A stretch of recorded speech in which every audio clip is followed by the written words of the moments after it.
She thought it was just another case of driving while black. He thought she was just another victim. Officer Mark Sullivan smiled as he planted the drugs, ready to send another mouthy black woman to prison. The trial was a slam dunk. His partner was loyal, the prosecutor was ambitious, and the defendant, she was a nobody. But Sullivan made one fatal mistake. He didn't just frame a random civilian, he framed a federal agent. And in this courtroom, hell was about to follow him. The humidity of Charleston, South Carolina, clung to Maya Davis like a second skin.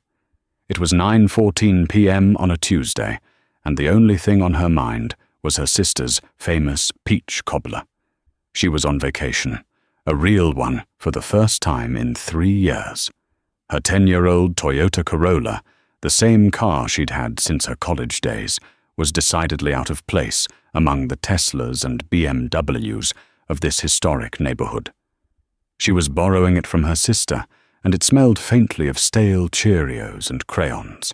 She signaled, turned right onto a quiet, gas-lit street, and a supernova of blue and red light instantly filled her rearview mirror. "Great," she muttered. She pulled over, the gravel of the shoulder crunching under the tires. She ran the mental checklist: license, registration, insurance, all in her sister's glove compartment. She kept her hands on the wheel at the 10 and 2 position, a habit ingrained in her since her father first gave her the talk. A heavy-set, florid-faced officer tapped on the glass with his flashlight. She powered down the window. "License and registration," he ordered. Not a "hello" or "good evening." "Good evening, officer. May I ask why I was pulled over?" Maya asked, her voice calm and even. "You ran the stop sign back on Trad Street," he said, his eyes scanning her, the car's interior, then her again. Maya knew she hadn't. She'd come to a full 3-second stop. She'd been a federal agent for a decade. Observance was her specialty, but she also knew this was not the time to argue. "I believe I came to a complete stop, officer. But I'll get you the paperwork." "Stay right there," he snapped, "hands on the wheel where I can see them." The officer's name tag read Sullivan. He was in his late 40s, with a weary arrogance that was all too familiar. A younger, paler officer, Tanner, stood back by the patrol car's passenger side, watching. "I just need to open the glove compartment, officer," Maya said, her voice dropping into the disarming, professional tone she used for jittery informants. "My sister's registration is in there." "I'll get it," Sullivan said. "Pop the latch." This was wrong. This was a clear violation of procedure. But she complied. Sullivan yanked the door open, his large head and shoulders invading her personal space. He rummaged through the clutter of fast food napkins and old receipts. "Well, well, well," he said, pulling out a small, empty plastic baggie with a faint, white residue. It was probably from one of her nephew's science projects. "What have we here?" "That's nothing, officer. I'm sure it's—" "Smells like marijuana." Sullivan cut her off, his voice suddenly hard. "I'm smelling marijuana, Tanner. You smell that?" Tanner, from 10 feet away, nodded nervously. "Yeah, Mark. I think I do." "That's probable cause," Sullivan said, a predatory grin spreading across his face. "Mom, I'm going to have to ask you to step out of the vehicle." This is how it happens, Maya thought. The probable cause lie. The cascade. A cold dread, far more professional than personal, settled over her. She got out of the car as instructed. "Turn around, hands on the roof." As Sullivan pat down, his hands lingering a bit too long, Maya made a calculated decision. She could end this. One sentence. "Officer, I am Special Agent Maya Davis with the Drug Enforcement Administration, badge number 729. But she stopped the thought. She looked at Sullivan's eyes, glittering under the street lamp. This wasn't a mistake. This wasn't a rookie getting it wrong. This was deliberate. The baggie was too convenient. The marijuana smell lie was too practiced. If she revealed her badge, two things would happen. One, they'd realize their mistake and apologize, and this corrupt cop would go on framing actual civilians who didn't have a badge to protect them. Or two, and far more dangerous, they'd realize she was a federal agent and she'd disappear. A resisting arrest charge, a fall in the holding cell, a suspect grabbed for my weapon scenario. No. She was in their territory, without her credentials, without her weapon, and without backup.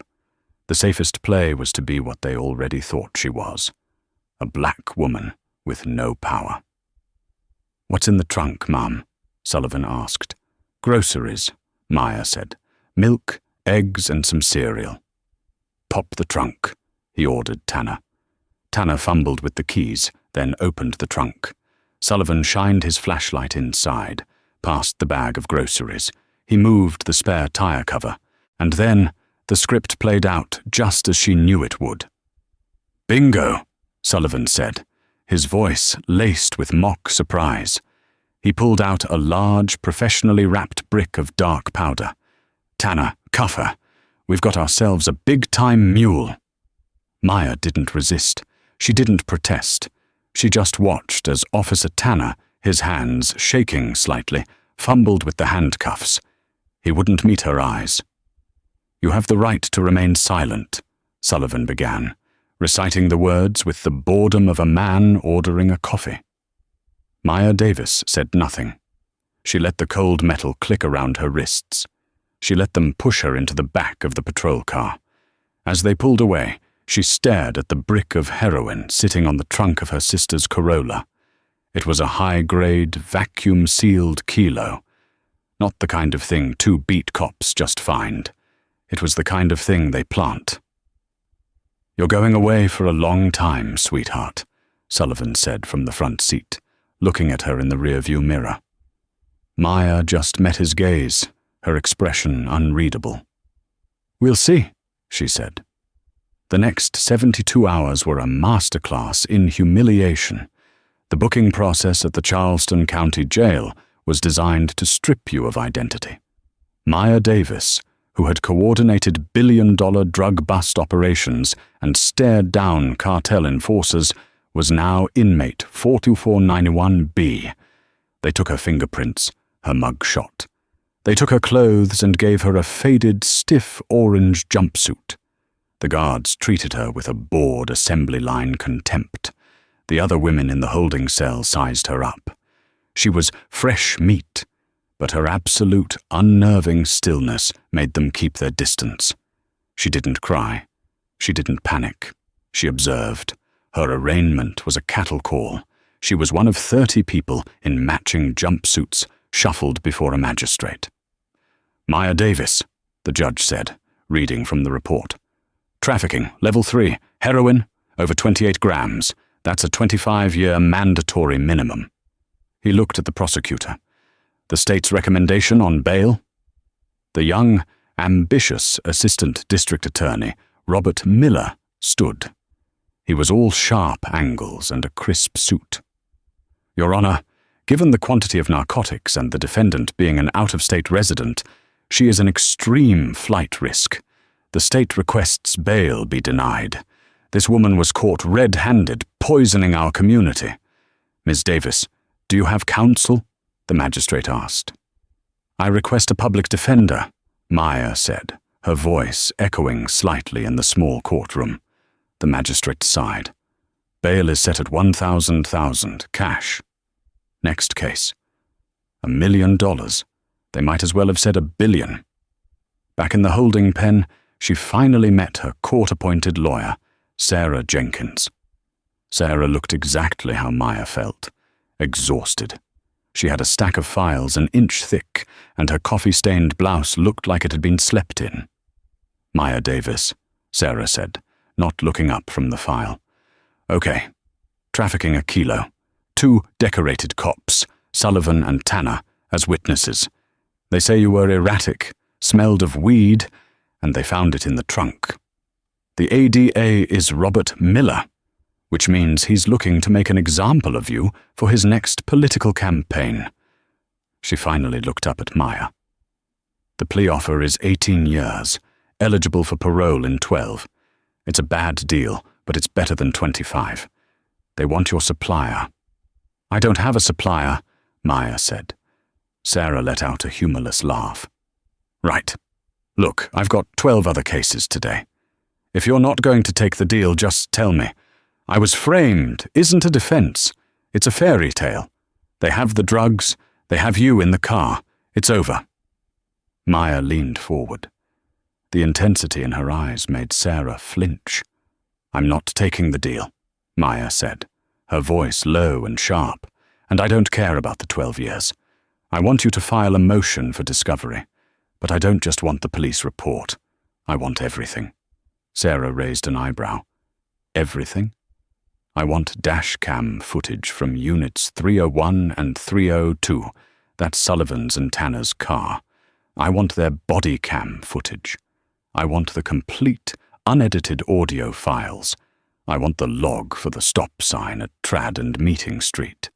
I want to know if there's even a camera there." Sarah was scribbling notes, suddenly intrigued. "I want the chain of custody logs for the narcotics," Maya continued, "from the second they discovered it to the second it hit the evidence locker. I want to know exactly which evidence technician logged it in. I also want Sullivan's and Tanner's GPS logs from the patrol car for the 48 hours before my arrest." Sarah stopped writing. "GPS logs? That's a stretch. Why? To see if they were sitting in that spot waiting for me, or if they were coming from somewhere else, like the evidence locker." Sarah stared at her. "Who are you? You don't talk like any client I've ever had." "I'm just a woman who pays attention," Maya said. "Get me that discovery, Ms. Jenkins. Get me all of it, and file a motion to suppress the evidence based on an illegal search. They had no probable cause. The marijuana smell is a lie." "That's his word against yours," Sarah said, though her tone had changed. The burnout was gone, replaced by a flicker of a trial lawyer's fire. "And he has a badge. Then we need to take that badge apart, piece by piece," Maya said. "Get the discovery. We go to trial." Sarah Jenkins nodded, a slow, dangerous smile forming. "Okay, Miss Davis, we go to trial." For the next 3 weeks, Sarah fought. Ada Miller, annoyed, slow-walked the discovery. He sent over a single, grainy dashcam video that was corrupted. He sent a 1-page summary of the body cam footage, claiming the full videos were too large to transfer electronically. Sarah, fueled by Maya's quiet, iron-willed certainty, filed motion after motion, demanding sanctions. Finally, Judge Evelyn Hayes, a formidable woman who tolerated no games in her courtroom, granted the motion to compel.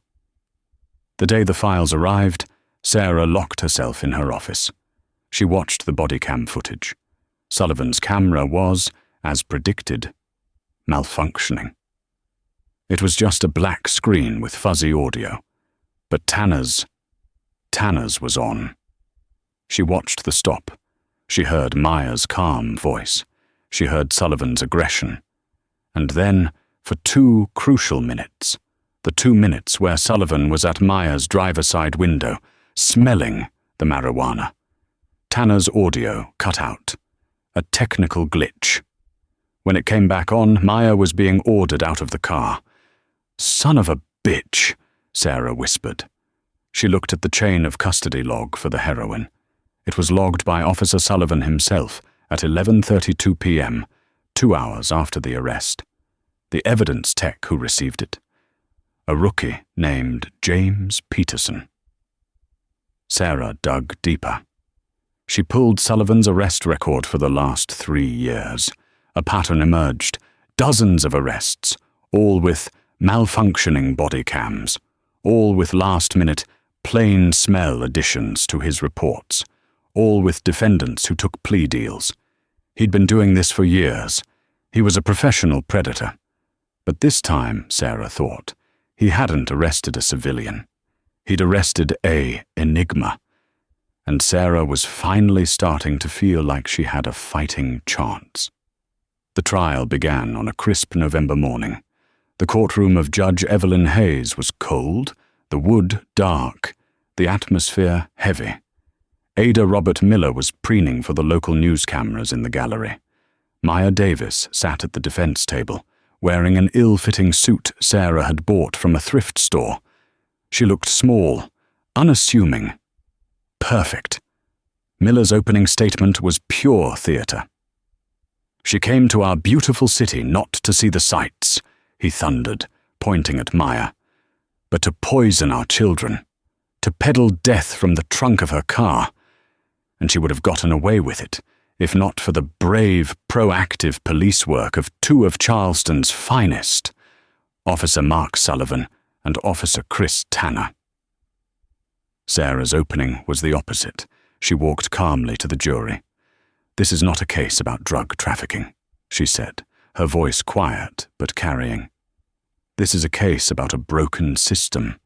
It's about a malfunctioning body camera.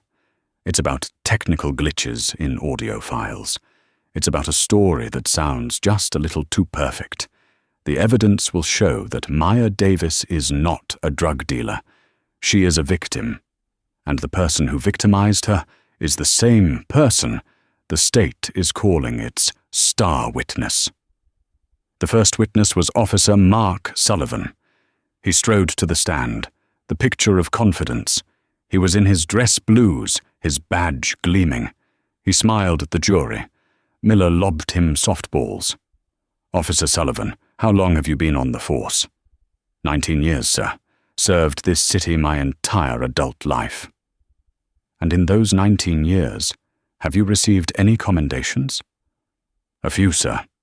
2 Medals of Valor, 3 Officer of the Year awards from my district." He was a hero. Miller then walked him through the arrest. Sullivan's voice was a deep, reassuring baritone. He was a master storyteller. "I observed the defendant's vehicle, a Toyota Corolla, fail to observe the posted stop sign at Trad Street.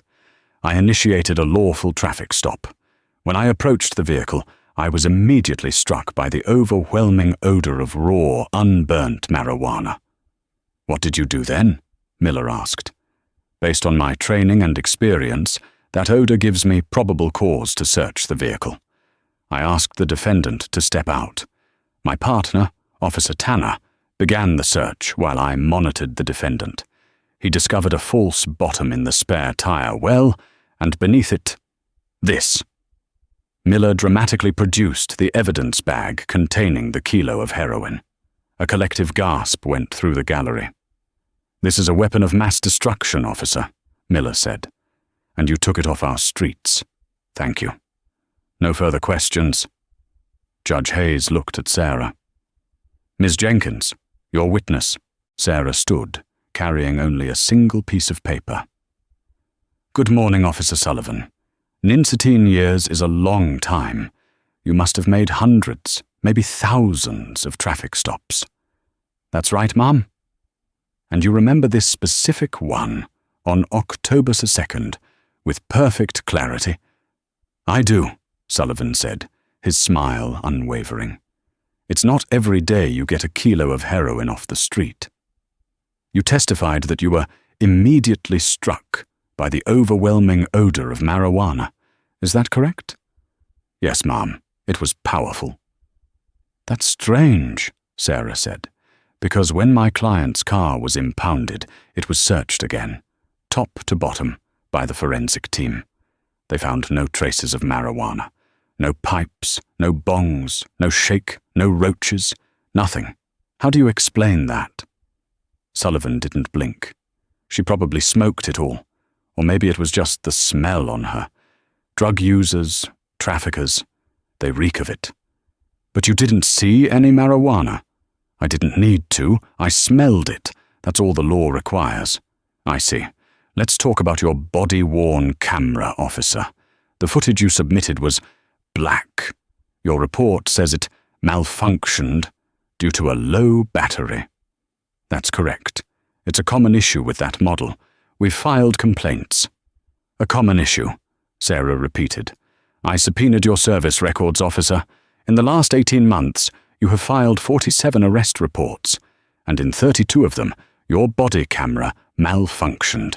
That's a 68% failure rate. You're either the unluckiest cop on the force, or you're turning it off. Which is it?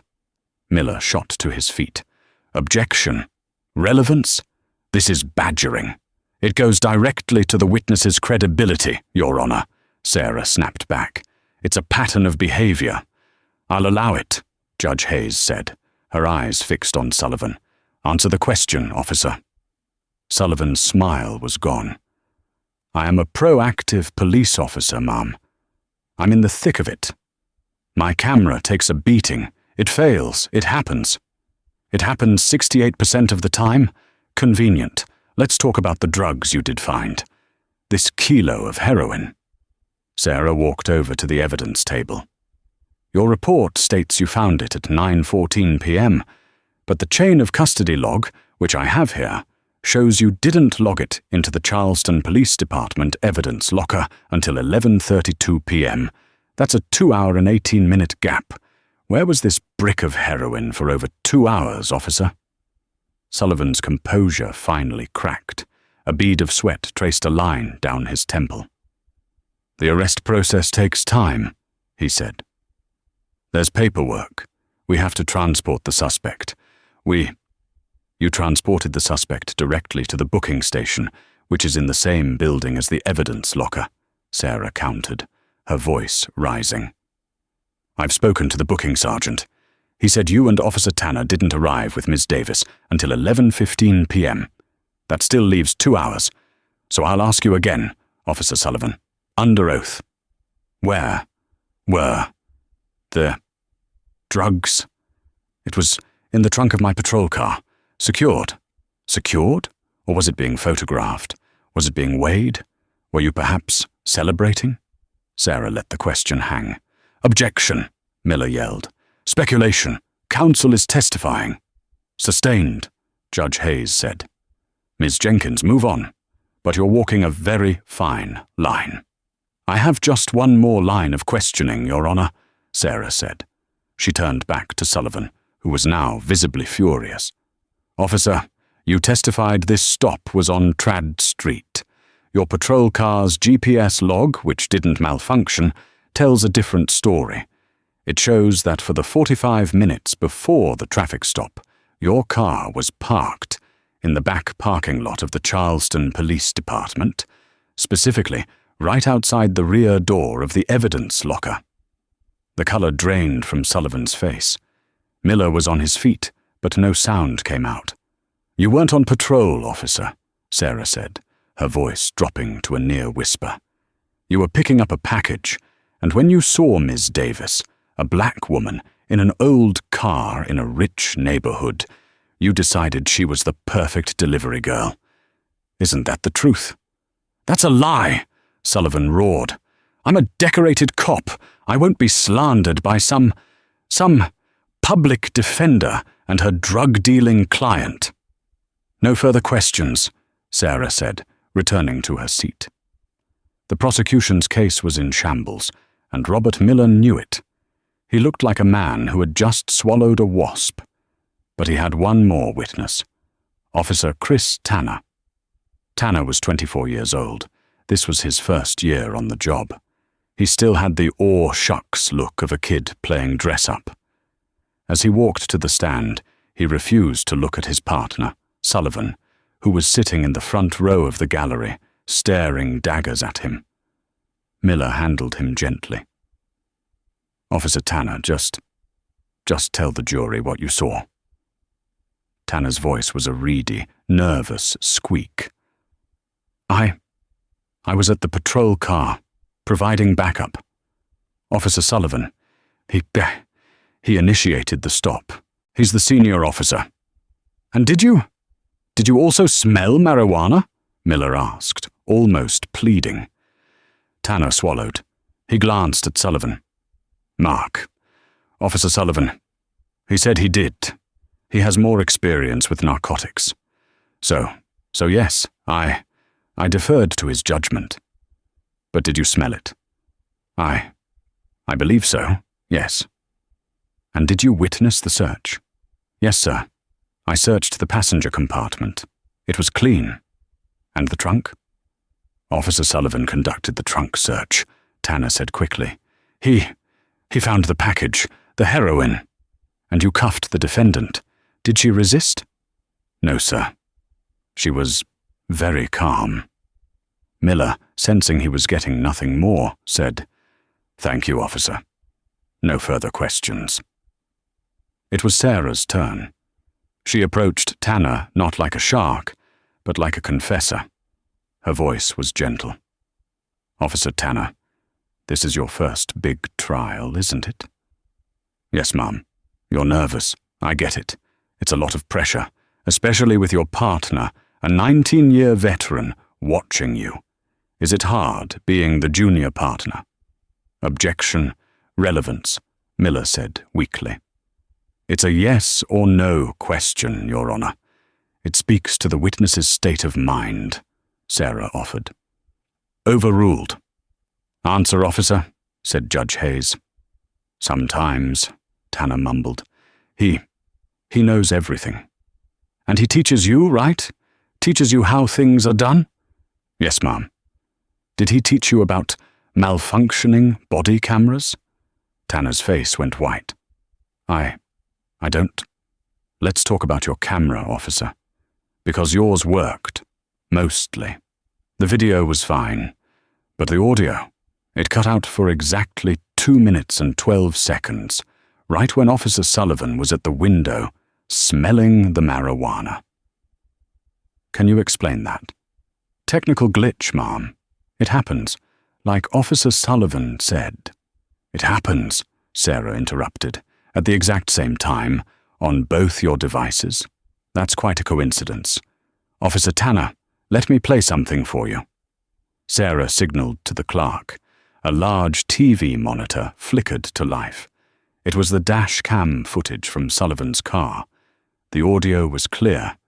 It captured the moment Sullivan and Tanner returned to their car after cuffing Maya and placing her in the back. The two officers get in.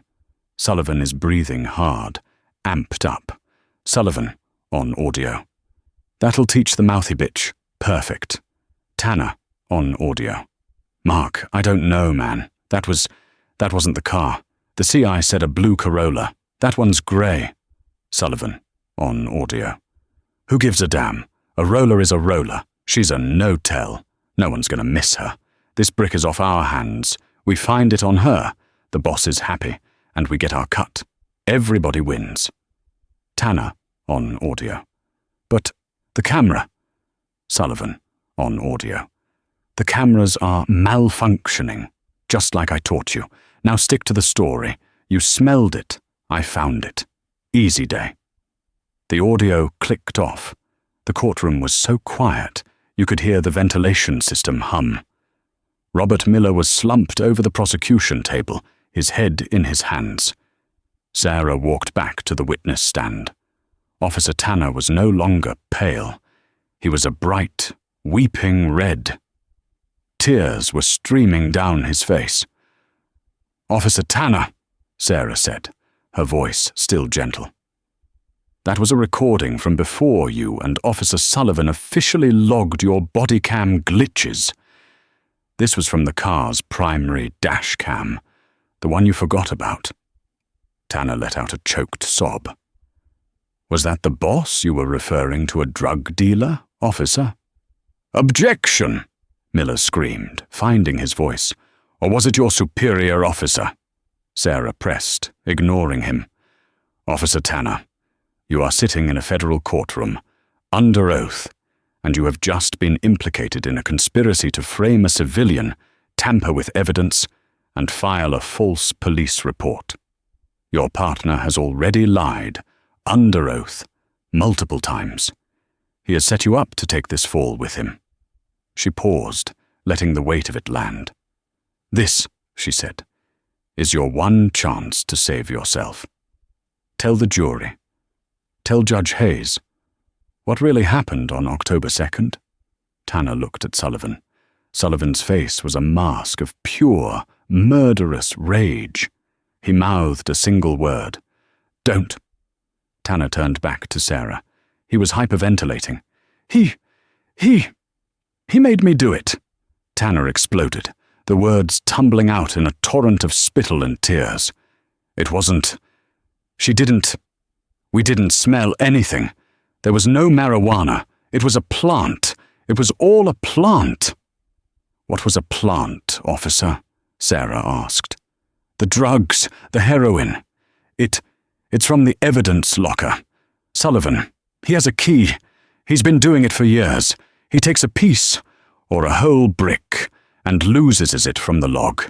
Then he finds a CI, confidential informant, to seize it from, or he plants it on some no-tell target. A no-tell target, like Ms. Davis? Yes, Tanner cried. He was supposed to plant it on a rival dealer. But he got the car wrong, and when Ms. Davis, when she talked back to him, he got so mad. He said, "This one will do just fine." He told me to pop the trunk, and he put it in. He told me to shut up and stick to the story. The courtroom was in chaos. Judge Hayes was banging her gavel. "Order! Order!" In the front row, Officer Mark Sullivan stood up. But he wasn't looking at the judge. He was looking at Maya Davis, and he was lunging. You set me up!" he screamed, his face purple. But he never made it. Two large men in dark suits, who had been sitting quietly in the back of the courtroom, materialized. Before Sullivan took 2 steps, they had him on the ground, his face pressed into the wooden floor, an arm pinned behind his back. One of the men flashed a badge at the stunned court bailiff.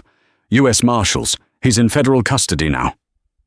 Judge Hayes, her face like stone, slammed her gavel. "Order! This courtroom will have order.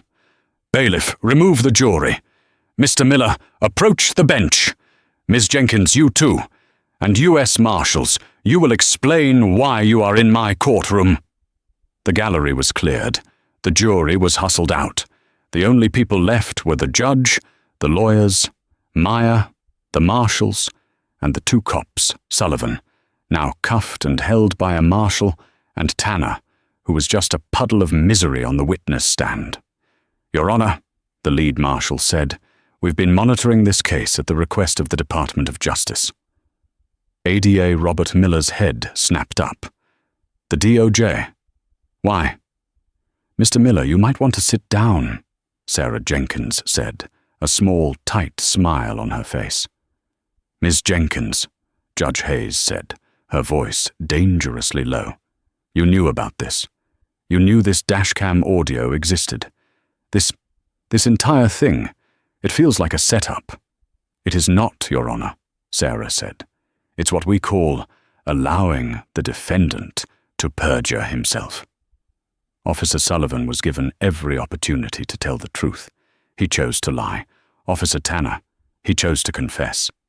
But the reason the U.S. Marshals are here is not because of them. It's because of my client. All eyes turned to Maya Davis. She hadn't spoken, she hadn't moved, she just sat, watching. "Your client," Judge Hayes said. "What about her?" "Your Honor," Sarah said. 3 weeks ago, my client had me memorize a phone number. She told me to call it from a burn phone. A man named Director Stevenson answered. I was instructed to use a code phrase, "Package is compromised, requesting immediate extraction." Robert Miller looked like he was going to faint. This is insane." "The extraction wasn't for her, Mr. Miller," Sarah said. "It was for you. It was to save your case, your city, from the fallout."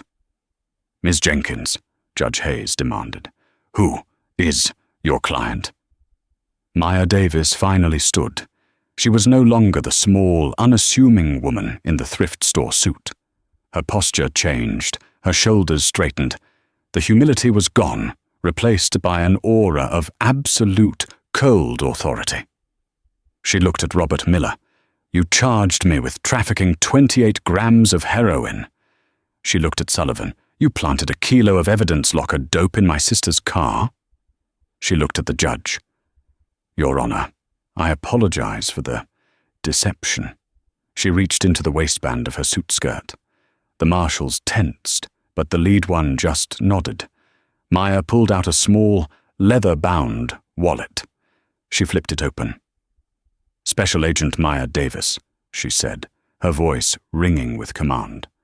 "Drug Enforcement Administration, Federal Badge number 729B, and as of 10 minutes ago, you are all witnesses in a federal investigation into corruption, narcotics trafficking, and deprivation of rights under color of law, spearheaded by the Charleston Police Department." Robert Miller physically collapsed into his chair. "DEA, oh my God." Sullivan just stared, his mouth open, the fight completely gone. He hadn't just framed a no-tell, he'd framed the feds. You're a cop?" Tanner whispered from the stand, his mind completely blown. "I am," Maya said, her eyes softening just a fraction as she looked at him. "And so are you, Officer Tanner, or at least you were trying to be. You'll testify, you'll tell the truth, and you'll let the Justice Department sort out your future." She then turned her full attention to Sullivan, who was being hauled to his feet by the marshals. "Officer Sullivan," she said, "you were right. It's not every day you get a kilo of heroin off the street. But it's an even rarer day when the kilo you plant belongs to a cartel you thought you were protecting, but who was actually the target of a 3-year federal sting operation." This was a new piece of information. Even Sarah's jaw dropped. "The boss you and Tanner were talking about," Maya said. "He's not your captain. He's a lieutenant in the Juarez cartel. And your deal with him, you skim evidence, he gives you cash, and you look the other way. That whole operation just came crashing down. We weren't just watching you, Mark. We were watching everyone. Your Honor, the AUSA, David Chen, who had been posing as the lead marshal, finally said the defense rests, and the prosecution, well, I believe the state of South Carolina will be dropping all charges against Special Agent Davis." Judge Hayes looked at the smoking wreckage of the case. She looked at Miller, who was now just a shell. "Mr. Miller." Miller, without looking up, whispered, "Yes, Your Honor. The state dismisses all charges." The courtroom was a tomb. The silence that fell was not just an absence of sound, but a heavy, crushing weight. The chaos of Sullivan's lunge and Tanner's confession had evaporated, leaving behind a stark, cold reality. The air crackled with it. Judge Evelyn Hayes, a woman who had seen 3 decades of Charleston's worst, sat on her bench, her face a mask of stone. She wasn't just observing a trial. She was watching her city's deepest wound being ripped open. She looked at Maya Davis, who stood with an authority that seemed to physically push back the air around her. "Special Agent Davis," the judge's voice was low, cutting through the silence. "You have put this court, and my city, in a very strange and compromised position. You sat there, in chains at your arraignment. You allowed yourself to be put on trial." "I apologize for the necessary deception, Your Honor," Maya said, her voice respectful but unyielding. "My cover was my life. More importantly, it was the life of a 3-year federal operation. When I was arrested, I had 2 choices. 1, reveal my badge, risk Officer Sullivan panicking and killing me on the roadside, or at best, force him to cover his tracks and alert his entire network. My investigation would have been burned, and all the corruption I was sent here to find would have burrowed deeper." She paused, letting the weight of her next word settle. "Or 2, I see this through. I trust the system I swore to uphold. I had to believe that the truth, even when buried under arrogance and corruption, could still be found. I chose to trust that a competent lawyer like Ms. Jenkins could expose the lies, and I had to trust that a fair judge, like you, would see it. And if we hadn't? Judge Hayes asked, her gaze intense. If Miss Jenkins had been just another overworked PD, if I had been just another judge rubber-stamping a plea, you'd be on your way to a 25-year sentence. Then I'd be in prison, Your Honor, Maya said simply. But the rot would still be exposed. The malfunctioning body cams, the GPS logs, the 2-hour gap in the chain of custody, the arrogance. That's what we hunt for. Sullivan wasn't just a criminal. He was a sloppy criminal. He believed his badge made him invisible. He believed in his own power. That is always the fatal flaw. Judge Hayes held her gaze for a long moment, then gave a slow, grim nod of acceptance. Indeed, Special Agent. Indeed. She turned her attention and her gavel to the others. She didn't bang it, but tapped it once, a sound like a cracking bone. Her voice was no longer judicial. It was the sound of cold, quiet fury. Mr. Miller. Robert Miller, who was still slumped in his chair, flinched as if he'd been slapped. You are the Assistant District Attorney of this district. Your name is on this indictment.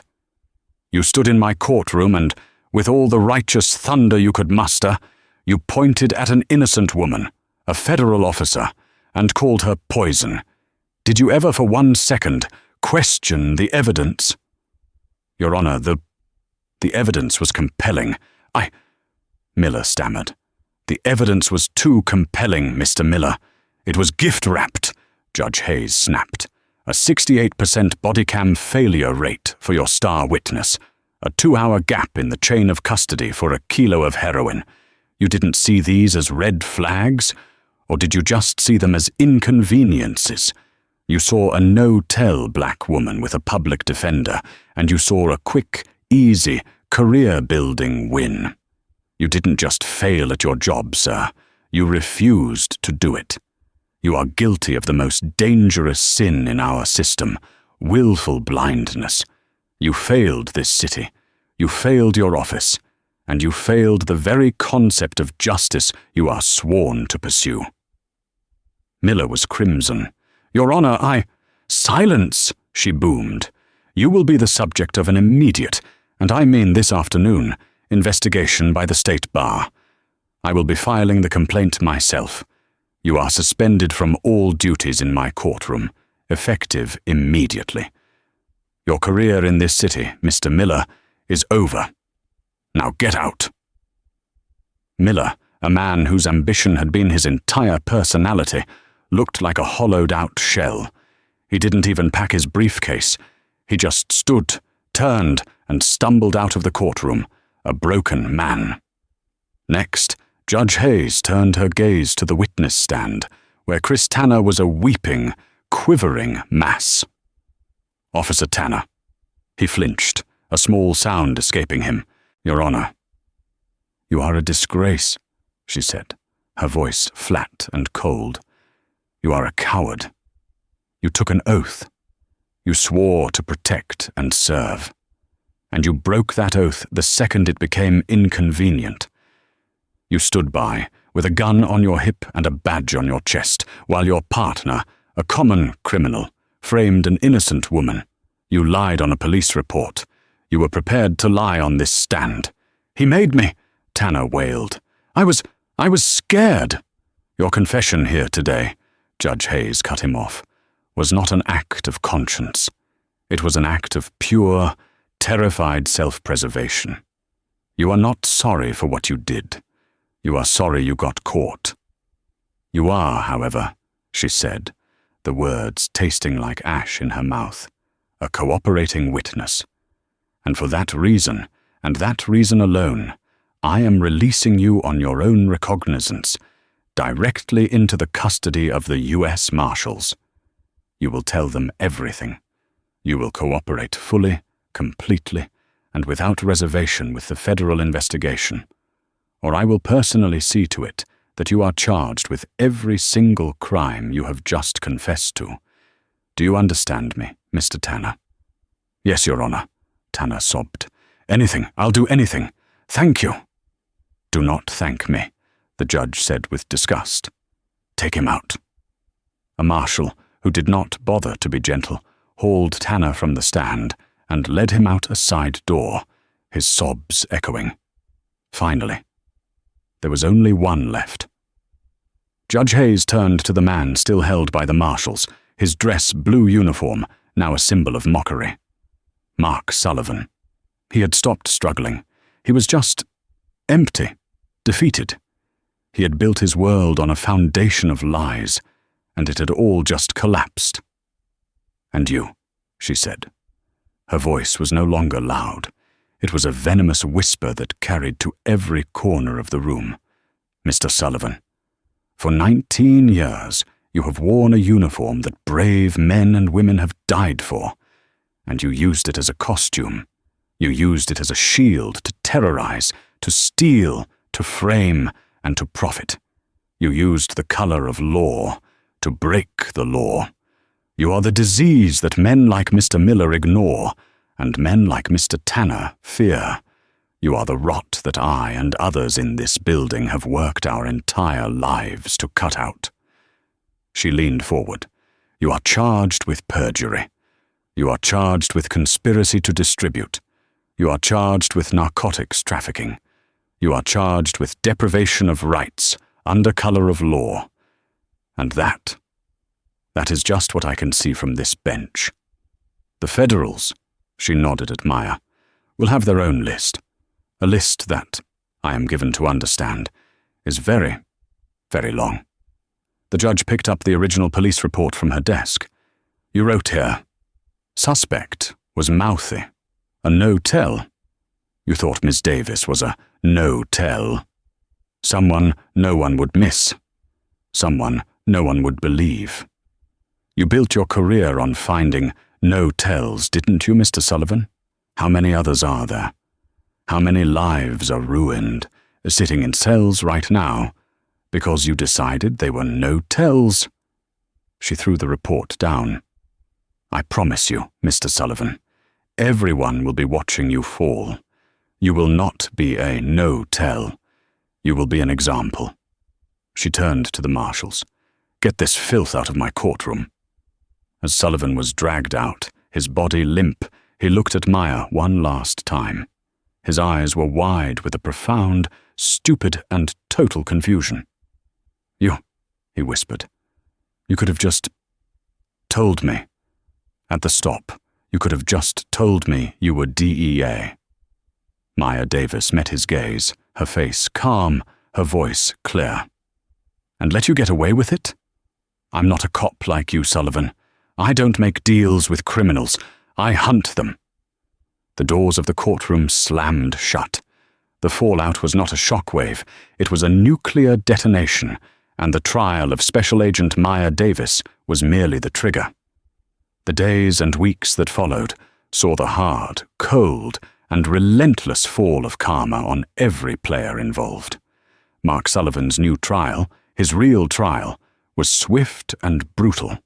The federal government, armed with Maya's 3-year investigation, Tanner's testimony, and the cartel's own ledgers, left no room for doubt. The decorated cop was exposed as the kingpin of a racketeering enterprise run from inside the precinct. The jury took 45 minutes. His sentencing was a media spectacle. The federal judge, a stern man with no patience for broken oaths, looked down at Sullivan. "You were a wolf," the judge said, his voice echoing in the silent courtroom, "entrusted with guarding the sheep. But you chose to feed on them. You used your badge not as a shield for the public, but as a hammer to build your own criminal kingdom. You are the worst kind of traitor." Sullivan, stripped of his bravado, could only whisper, "I am a police officer." "No," the judge corrected him. "You were a police officer. Now, you are inmate 91823-071. He was sentenced to 45 years in a federal supermax prison with no possibility of parole. There would be no good behavior or easy time in the federal system. He lost his badge, his reputation, and his pension. His wife filed for divorce the next day. The last time he was seen, he was being led onto a bus in chains, destined for a concrete box in Colorado. The predator who hunted no tells had become one himself, a forgotten number in a system that would never let him go. Chris Tanner, the weak link, paid a different price. His cooperation was total and absolute. He sat in a federal debriefing room for 72 straight hours, fueled by stale coffee and self-loathing, detailing every crime, every cover-up, and every joke Sullivan and his crew had ever made. He testified against his former partner. He testified against the 3 other officers in their unit who were on Sullivan's payroll. He was the government's star witness, and he was despised by both sides, the cops he betrayed and the citizens he'd helped frame. True to their word, the U.S. Attorney's Office recommended leniency. He was fired from the force, his name permanently scrubbed from the blue line. He pleaded guilty to conspiracy and tampering with evidence, receiving 5 years probation. But he was a free man. He left Charleston in the dead of night, changing his name. He ended up in Ohio, working the night shift at a lumber yard. He was quiet, haunted. He'd avoided prison, but he would never be free from the memory of his own cowardice, or the look in Maya Davis's eyes when she sat, innocent, at the defense table. Assistant District Attorney Robert Miller became the face of the scandal. His political ambitions were not just ended. They were annihilated. The press hounded him, replaying the clip of him calling Maya a poison to our community, next to the clip of her flashing her DEA badge. He was a laughingstock, a cautionary tale. Judge Hayes's complaint to the state bar was brutal and public. Miller was found guilty of prosecutorial negligence and willful blindness, a man so eager for a win that he refused to see the truth. His law license was suspended for 5 years. He was last seen giving legal commentary on a failing cable news show, a bitter, broken man forever defined by the one case he should have never prosecuted. Sarah Jenkins, the burnt-out public defender, was reborn. The trial made her a local hero.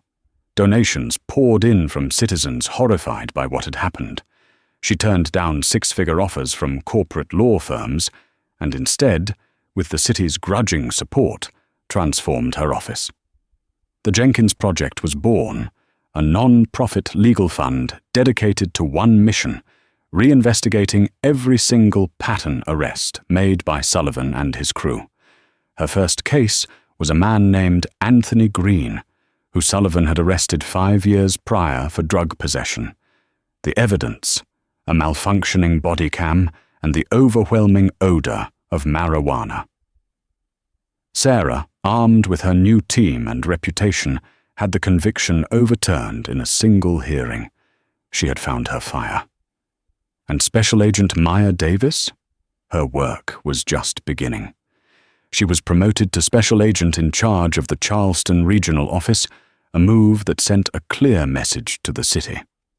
Her investigation, Operation Viper's Nest, which had been nearly compromised, roared back to life. The 14 arrests within the Charleston PD, including a captain and 2 lieutenants, decapitated the corrupt leadership. The department was forced into a federal consent decree, completely reforming its evidence handling, internal affairs, and civilian oversight. Maya's new office overlooked the city. On her wall was a massive whiteboard, covered in the mug shots of the 14 cops and the cartel members they had protected. One by one, they were all tried and convicted. When the last one was sentenced, Maya wiped the board clean. Her old boss, Director Stevenson, visited her. "Hell of a job, Davis. You burned the whole place down and built it back up." Maya looked out the window. "It's a start, sir." She kept the ill-fitting thrift store suit in her closet. It was a reminder that the system is only as good as the people who are willing to fight for it, from the outside and the inside. A reminder of what happens when the predators with a badge forget that someone, somewhere, is always watching.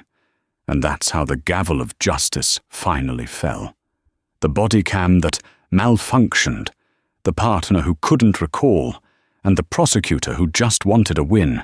It all came crashing down when the truth, wearing a federal badge, walked into that courtroom. Officer Mark Sullivan thought his badge made him a king, but he learned that day that karma, real and hard, had been investigating him for 3 years. What did you think of Sullivan's face when he realized who he'd arrested? Was that the best part? Or was it when his partner finally broke on the stand?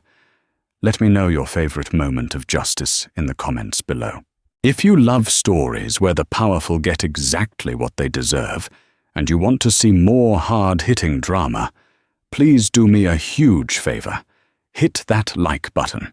Share this video with everyone you know who loves a good karma story. And most importantly, smash that subscribe button and ring the bell so you never miss a single story. We have new content every single week, and you won't want to miss what's coming next. Thank you for watching.